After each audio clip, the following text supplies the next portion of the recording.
Good evening. I'm Derek Fildebrand, publisher of the Western Standard, and you're watching The Pipeline. Today is March 2nd, 2022. I'm joined, as usual, by Western Standard opinion and news editor Cory Morgan. How you feeling, Cory? Very good. It's day 2 ungagged. It's been very comfortable. I haven't worn the gag since July, at least. Yeah.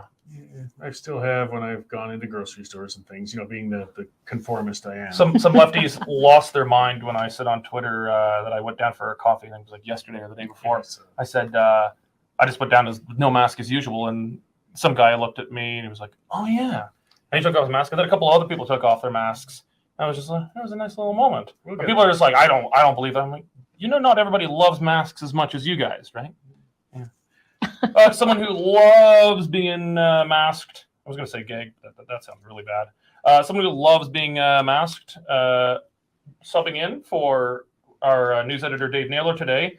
Our intrepid reporter, Melanie Risden. How you doing? Good, but I don't love being masked. No, we couldn't gag you if we tried. No, you couldn't. No. All right, we've got a great show today. We're going to be talking about the situation in Ukraine. I know everyone's talking about Ukraine. We wanted to talk about something that I think is getting really missed by a lot of not entirely ignored, but largely overlooked in the mainstream media. The neocons are out there pounding the war drums.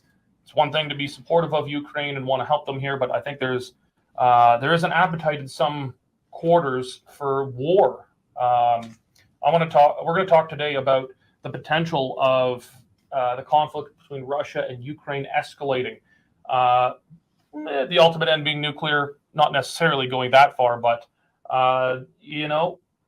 conflicts in Eastern Europe have a way of escalating to something that we didn't bargain for.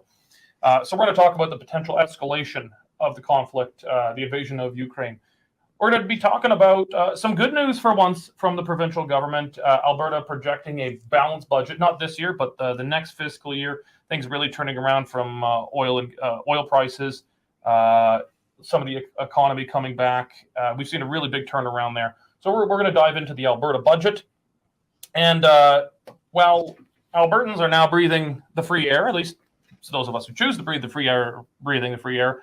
The governments in British Columbia and in Ottawa are dragging their feet. They are refusing to budge on mandates, on masks, on all sorts of restrictions. We're going to talk about why those two governments in particular are really holding out. Govern me harder, daddy stuff. So before we get into it, though, we're going to just have a quick message from our sponsor of today's show, Algodex.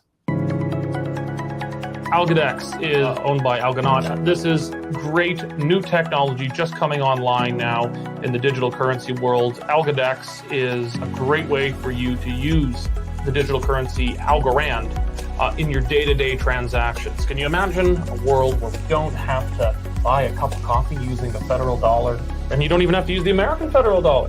You don't have to use the euro or the pound sterling. You can use real money, digital currencies that are not at the beck and call of governments and inflation. The Algodex is making digital currencies usable in a day-to-day basis. Well, I don't know about you guys. I'm afraid of keeping my money in the banks right now. The banks are happy to cooperate with the federal government in seizing your money at any time when they say so. Also, we want to thank all of our Western Standard members for your continued support. Wow, what a month we had in February with Western Standard membership signups. A huge record month. Huge. We had just piles of new memberships coming in. And to show our gratitude for you guys, we have hired a ton of new reporters who are going to be starting in the next few weeks. We have hired several reporters in Ottawa. It's time we're not just looking at Ottawa from afar here and throwing stuff. We're going to send our reporters into the belly of the beast, and we're going to be giving you good the kind of coverage we do in Alberta here and some of the other Western provinces. We're going to be sending you reporters straight to Parliament Hill. We've hired a reporter full-time to cover the legislature in Regina, so we're going to have way more Saskatchewan coverage. And we've already, as you probably noticed, noticed a big increase in our Saskatchewan coverage with Reed Small, who's come on full-time with us in the last few weeks. Just an absolute frenzy of new hiring of reporters around here, and we've actually beefed up our Calgary headquarters as well. New reporters here. We're investing in a big new studio, so Cory's head doesn't look so shiny on his show in the morning. There's only so much you can do. Yeah, we'll all look better for it. But we are investing that explosion in new memberships that we've had right back into giving you good quality content. Just putting it right back to what I know you guys want it spent on. Not a new Mercedes for me. Actually, I got working on the first one. Don't have one. Okay.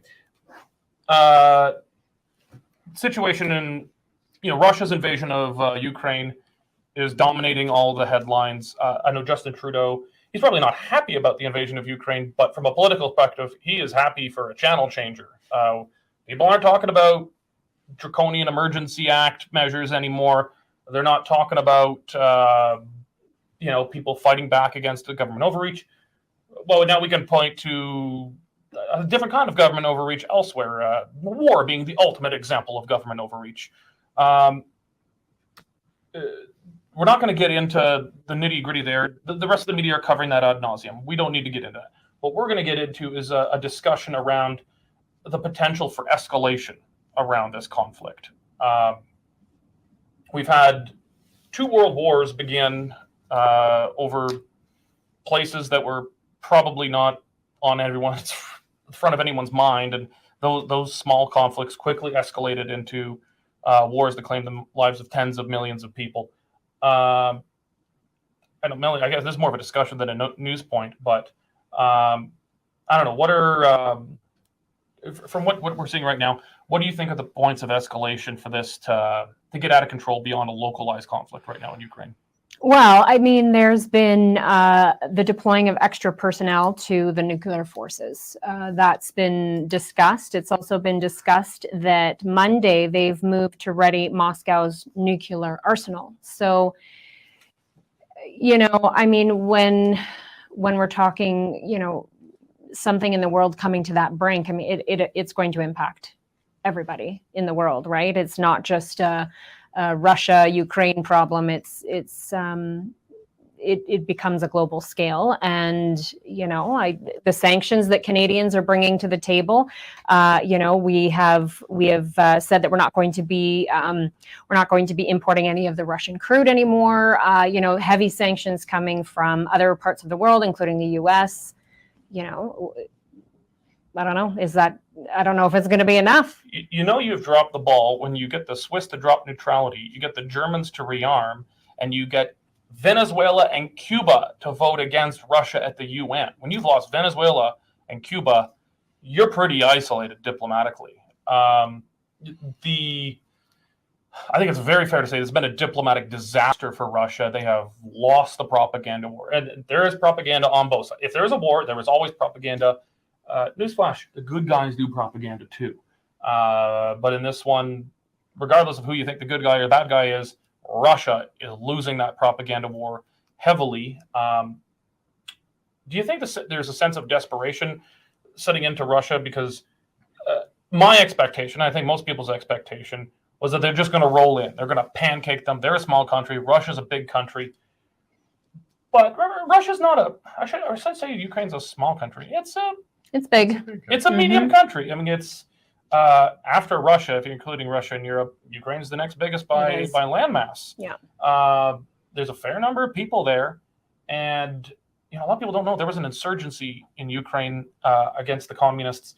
So the Ukrainian insurgency army fought both the Nazis and the Soviets, and that insurgency wasn't put down until 1952. Twice as many Soviets died fighting that insurgency as they died fighting in Afghanistan, which was a bloodbath. This is not turning into the rollover. They're ultimately going to probably lose in a conventional military sense. There is just no way that Ukraine can hold out. But it's quickly devolving into what could be a guerrilla quagmire. The sanctions are much stronger than I expected against them. They've gotten the Germans to stop playing footsie with the Russians now. The Germans were really what was keeping big sanctions from biting. We had Nord Stream 2. They've completely flipped. Do you think there's real risk that Russia panics and escalates this? Well, I mean, I think something's becoming clear a lot. This is Putin, not even so much Russia as a whole, but Putin. I mean, when you've got a autocratic type of system like that, one man holds an incredible amount of power. So I mean, he's pushing this, and he's got. I mean, it looks like we're seeing rumblings of resistance within Russia. He's lost international support, but we can't forget he's got China at his back, and that's a big ally to have if you're talking world games. It's all of concern. When they start saber rattling about nuclear weapons, okay, when North Korea does it, we know that they typically couldn't assemble anything. Chances are they blow themselves up if they really actually tried. Russia, on the other hand, has very real nuclear capability, very well trained, very long range. It's a question of how insane could Putin get. I mean, one thing, thankfully, he does seem to be conniving and nasty in many ways, but he doesn't seem out of control. So he's a rational actor. He's not some nuclear ayatollah here. Putin maybe he's a bad guy, but he's not insane.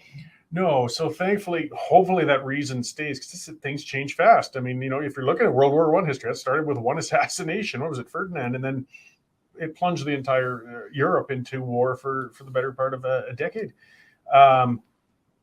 This could still snowball into a heck of a lot more. There's a lot to worry about. And when he's even talking about the nuclear button, it does get concerning. I mean, this isn't a guy who's just got one or two. He really has the ability. So how much of this is, I think it's just saber rattling. I mean, you're putting your guys on alert, arming some things. I don't like it. I mean, it's scary stuff, but I think it's just saber rattling. But I think escalation is kind of in our court right now. I think what we're doing right now is we're kind of replaying the Cold War textbook. United States and the Soviets, very smartly, never went to war against each other directly. What they do is they fight proxy wars. Okay, America wants to clean the communists out of Vietnam. Well, the communists elsewhere are going to pour supplies and weapons, munitions into Vietnam, and they made it a quagmire to the point where it was just not worth it for America anymore. And the West did the same thing against the Soviets in Afghanistan and bled the Soviets white in men and material. Looks like we're trying to do the same thing in Ukraine. We're now pumping guns in, we're pumping supplies in, and the sanctions are. Remember, the Soviets were not as connected to the world economy as the modern Russian Federation is. Like this is biting. There's a run on the ruble right now. People are trying to buy digital currency stuff like Bitcoin or things like that. Melanie, do you think they're going to? Is this going to be I don't know how to put this. Is this going to, I think, incentivize the Russians to go crazier? We're going to see Crazy Ivan here. Or do you think this is going to maybe make them think twice? They'll call it a tactical victory. Hey, we've successfully denazified Ukraine. That's what they're saying their excuse is. We've successfully denazified them. They try to save face and leave. How do you think they react? Well, I think that's probably the $1 million question. I guess when it comes to the response, what else would you do? Like, you can't back down and just sort of allow that steamroll, right? So I think, you're kind of between a rock and a hard place with how you're going to deal with it as, NATO allies, how you're going to deal with Russia's push into Ukraine. What else do you do? I don't see there being too many other options. How much of a rational actor do you think Putin is going to be in this? Do you think he's going to be willing to raise this? If it looks like he can't win in Ukraine, because some in the West are talking about a no-fly zone. Yeah. If we put in place a no-fly zone that we sit in, we could do a no-fly zone for Saddam Hussein's Iraq or Assad's Syria. Because what are they going to do? They don't have nukes. They don't have big conventional forces that could take on our guys. So we could do it. And if they break the no-fly zone, we shoot them down, no problem. But if we put a no-fly zone over Ukraine, the Russians are not going to respect that. They're going to keep flying their Air Force. That would force us to shoot it down. And then we're probably in a hot war. Yeah, I don't think it'll get to that point again. It's talking. I mean, I believe we've got at least a number of rational diplomats on this too. And hopefully the main thing is, as you were kind of alluding to, make sure he's got an escape hatch somewhere where he can say, I've done it. I've denazified it. We're going to take the part down here by the Crimea because these guys want to be Russians. We're going to set that border, but now we're going to back off. Like, give them an event to maintain a little bit of pride and get out of there. If you corner them completely, you treat them like Saddam Hussein, saying we're going to hunt you down back to the Kremlin and try you. That's the sort of way you take the guy to say, well, you know what? I'm not turning the last light out when I go. I'm pushing the button. Putin, as we know, in nations like that, he's got a lot of currency squirreled away, who knows where and how. He can go retire into the sunset when he feels things are too hot for him. But you got to give him that escape hatch. And I think he's probably, I would hope, as we said, he's a rational player, maybe starting to think about it. This started to burn more than he anticipated. How do I get out, save some face? That is the key ingredient I think we're missing right now in our strategy in the West is we have to have an escape hatch for him. There has to be a way to save face. This isn't Saddam Hussein where the end game is we're going to storm the presidential palace and find him hiding in some little hole in the ground somewhere. It's not going to be like that. We have to allow him to save face and pull back. We have to make it unprofitable for him to be there. We have to turn Ukraine, and Ukrainians have to turn Ukraine into a quagmire for him, so it's not worth it, and the sanctions are biting too much. There's got to be a way for him to back out. Okay, well, let's talk about happier news. Balanced budgets! We haven't had one of those in a very long time in Alberta. Technically, there was a surplus of like $50 million or something in 2008. No. There was one technically 2014 or 15. Wow. It was like, don't call it a balanced budget. They got close to one. But we've been running deficits essentially since 2009 in Alberta. Stelmach, Redford, Hansen, if we're going to include him, Prentice, Notley, and all of Kenny's so far until now. Melanie, tell us how we got there. What's happening? Well, they tabled the budget on Thursday, and they are projecting a balanced budget for the first time since you mentioned since 2008. And a lot of it is likely hinged on how oil is performing right now. The West Texas Intermediate was up to $111 today. That's, I mean, I remember, it wasn't that long ago when oil was under $50 a barrel, right? It's, it's been steadily climbing, but when things really tanked, it really tanked. So, I think that's going to, they're talking about a surplus of over 500 million projected for 2022 to 23. And that's compared to the forecasted deficit for this time around of 3.2 billion from 2021 to 2022. Well, Cory, how much credit do you think the politicians deserve for this one? Well, the thing I will give credit for is their projections are modest still. Actually, we've got $100-some oil, but they're projecting their budget based on $60, $70 oil. So they weren't shooting for the moon because it is a projection. They normally do that. They normally overestimate oil, which is wise political planning too. Because if you're looking at an election a year from now, and if the oil does stay in the $100 range, they're going to have a massive surplus come election time, and then we're going to see an election budget, which means that's when we see the irresponsible government. That's when we see these guys spending like lunatics. Be right back to Redford and Stelmach. They want to buy our love and get us in, and they might stay within budget that time. But once you set that bar, cutting is a heck of a lot harder later. And as Melanie said, it wasn't that long ago when oil actually was less than 2 years ago when oil was getting to that zero level we've never seen before. So, I mean, they definitely balanced it on the back of increased resource revenues. Nobody can deny that. I did talk in that interview with the finance minister about it. He did point to areas where they've shown some restraint and a little bit of clipping here and there. But the reality is they got a windfall with this. It's how they manage it is what we got to look forward to seeing if they're going to be responsible. So they deserve some credit for restrained spending. They were wise.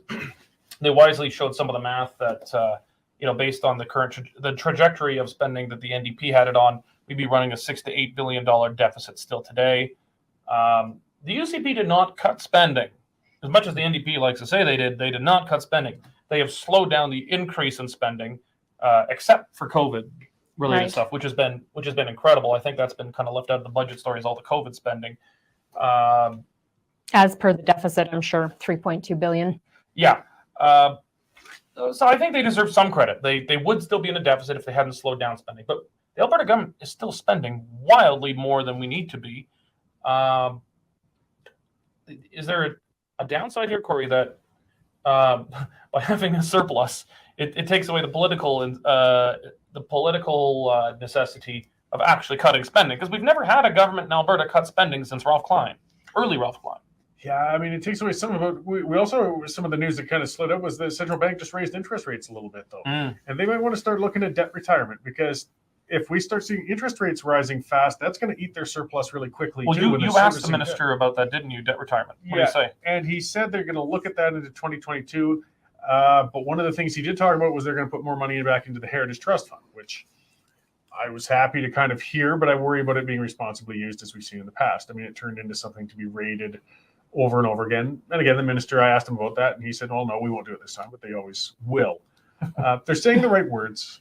And I would hope that I would rather see more towards debt retirement, especially if interest rates are going up rather than mad spending. Depends on public appetite. They're always going to follow that. I mean, Ralph Klein knew that the public wanted that debt retired. I mean, we had double-digit interest going on. I mean, our interest servicing costs were almost outpacing our healthcare expenditures, so they had to move. At this point, they can afford to carry some debt, and I worry that that's going to tempt them to hang on to it. Okay. Well, before we move on to our next segment, we got to thank my other favorite sponsor, the Canadian Shooting Sports Association. Canadian Shooting Sports Association is just doing yeoman's work in Ottawa, fighting against over-regulation, over-legislation of your right to own, safely use, and purchase firearms in Canada. I've been a member of this organization for over a decade. These guys, they're lobbying for gun owners on Parliament Hill. They're running public advocacy campaigns trying to educate the public on reasonable firearms legislation in this country. If it wasn't for the CSSA, I think we'd have a lot less legal guns in Canada, a lot more illegal guns. So I'd encourage everyone watching right now to go to, what's the URL? CSSA-CILA.org. And I'm sure that CILA, some viewer perhaps could send me an email. It's some sort of French translation, I'm sure, for the same thing. But just note to Nico, next time I want like the lyrics at the bottom of the screen with a bouncing ball. So say it again. Sing it out, CSSA-CILA.org. There we go. I want the bouncing ball. Only tone deaf. Melanie's the singer. Oh, yeah. You going to say it for us? No. No? Okay, you probably save it. Just Google it if you're like me and can't remember that. Okay. Well, kind of coming the opposite way of what's happening in Alberta, Saskatchewan, even Ontario, a bit slower in Ontario, but it's happening across the country. It's happening, we're way behind most of the world actually in opening up right now. Ottawa and British Columbia, though, not budging on mandates. Melanie, set it up. Yeah, so BC has come out with the news that they will not be dropping the passports anytime soon for those 12 and up. They are looking at a tentative expiry of June 30th, but they are holding steady that is going to be very dependent on whether they see fit to lift the mandate. And BC's Chief Dr. Bonnie Henry has also made the statement that they're going to keep it in their back pocket to use whenever they need to. Whenever they need to re-implement it, they will make sure that they have it sort of at the ready. So this is something that they just seem to be really hardlining on at this point. And they're also saying in BC that more restrictions may come ahead of spring break and as well as heading into the fall. And what about Ottawa? Well, Ottawa, that's, we're looking at federally regulated industry with mandates still, vaccine passports. We're looking at travel is still affected by that, international, domestic, by plane, by boat, by, sea, by trucker. The mandates don't seem to be going anywhere where the feds are concerned. So I'm going to have a great intersection of an earlier topic and this topic. In a bit, don't get ahead of me. You think you know what? Okay. I think you know what it is.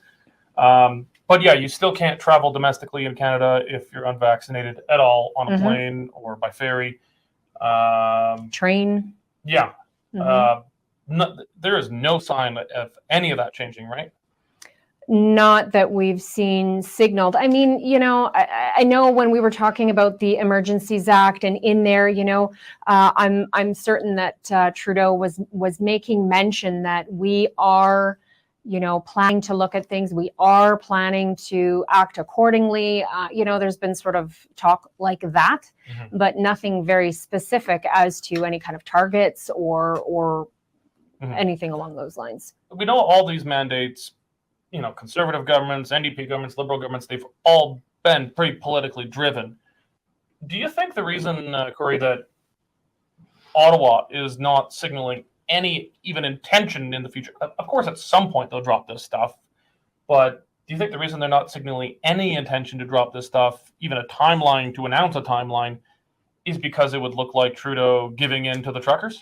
I think there's some pride factor in it, absolutely. And I at some point, though, I mean, when they've got enough buffer, you can look that way. I mean, even in online discussions with the liberal supporters or whatnot, when I said, like, look, if we want to mitigate some of this, just start backing off on some of the restrictions. Some of them say, well, we can't look like we're giving in to the terrorists. Well, fine, make another excuse. Say that the science said you did it or whatever. I don't care, but just do it. Show me on the doll where the science did it. Yeah. And I think it'll come to that point because, I mean, they are detrimental. There's got to be industry heads. There's got to be, people from the trucking industry, from airlines saying, look, this is really harming us. We've got to back off on this stuff. It's just not doing any good anymore. Mm-hmm. But when? An interesting question. I got a question for you to put to the Alberta government tomorrow, Melanie. Okay. Or maybe Amber, but make note of this. I want to know if the Alberta government will commit to destroying the vaccine passport data so that it can't be used by the Alberta government if they want to bring back a vaccine passport, or even more worrisome, handed to the federal government for some sort of integration with the digital ID and vaccine passports there. I want to know what's happening to this data. So make note of that. We'll talk about our morning news meeting, and we'll either have you on it or our Alberta legislative reporter Amber Goslin up in Edmonton on it. Mm-hmm. I'd like to know that. I got the wheels turning now. Okay, let's talk about a really interesting intersection of all of this. Eva Sudik, one of our reporters today, she broke the story that refugees fleeing the Ukraine war zone,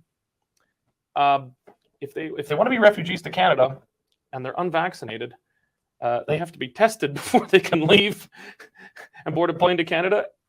They have to quarantine for 14 days in their new destination of freedom, and they got to get, of course, more testing on this end. Just tell me more about this story. It's just a wonderful story.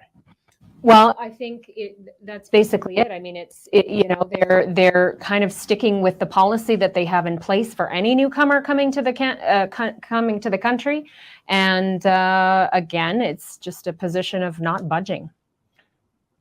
Cory, this is obviously terrible and sad, but there's just a dark part of me that thinks this is bloody hilarious. This is I was working out. I don't work out much. I'm just starting, so.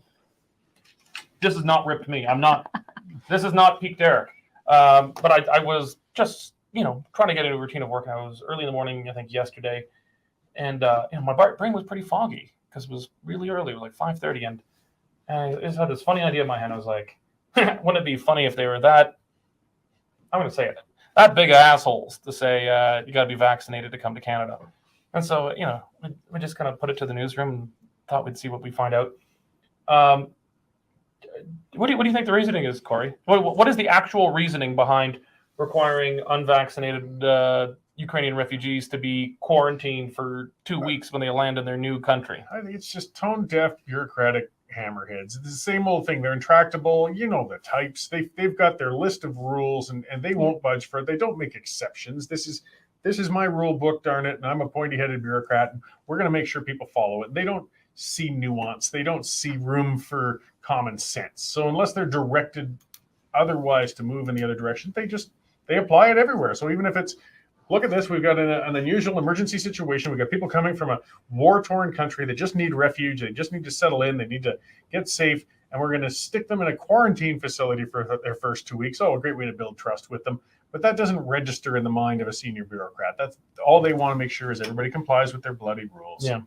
Well, and I think with the narrative that came out of, the protests and the convoys and the blockades and whatnot, I think there would be a lot of pushback from people witnessing what they would say is, sort of hypocrisy or, a double standard, or, if Canadian citizens are being held to this, then I agree. I mean, it would be ridiculous that Canadians require a vaccine passport, but Ukrainians don't. I was quarantined for 2 weeks.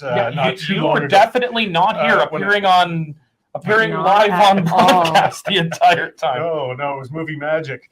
But as I came across, he was just appearing remotely, folks. He was not actually in the studio. and I'm not one of those two wrongs make a right person. So if we had to go through a whole bunch of crap and rigmarole, and we are vaccinated, but I didn't have a timely enough test, so I had to go through as a Canadian citizen. And then to see somebody come from somewhere else and not have to go, but I would rather just drop it. That's okay. Drop it for them, and I endured it. I could live with that. I'm not a misery loves company kind of guy. Like just get rid of it, but they can't do it. They just can't do it.